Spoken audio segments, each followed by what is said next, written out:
காலத்தின் ஆழத்தில் புதைந்து போன ஒரு நிலத்தைப் பற்றி தொன்மம் பேசுகிறது.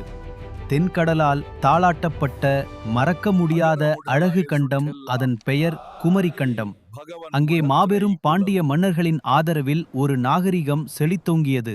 அதன் பெரும் செல்வங்களை அள்ளிக் கொடுத்த கடலோடு இணக்கமாக வாழ்ந்தது. வணிகம், சமூகம் மற்றும் இல்லறத்தின் இன்பங்கள் நிறைந்த ஒரு வளமான வாழ்க்கை அது. ஆனால் அங்கு அறிவே அழியாச் செல்வம். தமிழ்ச்சங்கத்தின் பேரவைகளில் கவிதையும் தத்துவமும் வானுயர பறந்தன. தங்கள் உலகின் மீது முழுமையான ஆதிக்கம் செலுத்திய செழுமையில் வரையப்பட்ட ஒரு ராஜ்ஜியம். ஆனால் வாழ்வளிக்கும் கடலே பேரழிவின் தூதுவனாகவும் இருக்க முடியும்.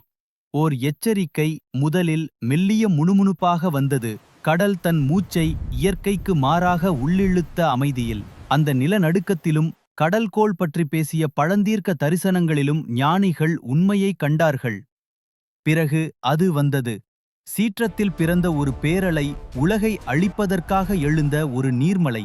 அதன் பேராற்றலுக்கு முன் மாபெரும் நகரங்களும் யுகங்களின் ஞானமும் நிற்க முடியாமல் போயின.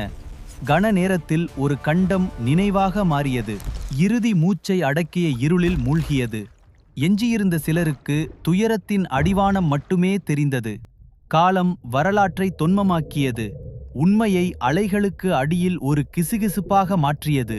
பவளங்களாலும் ஆழ்கடலின் அழுத்தத்தாலும் மூடப்பட்டு ஓர் அமைதி ராஜ்ஜியம் உறங்குகிறது. நிலம் மறைந்தது.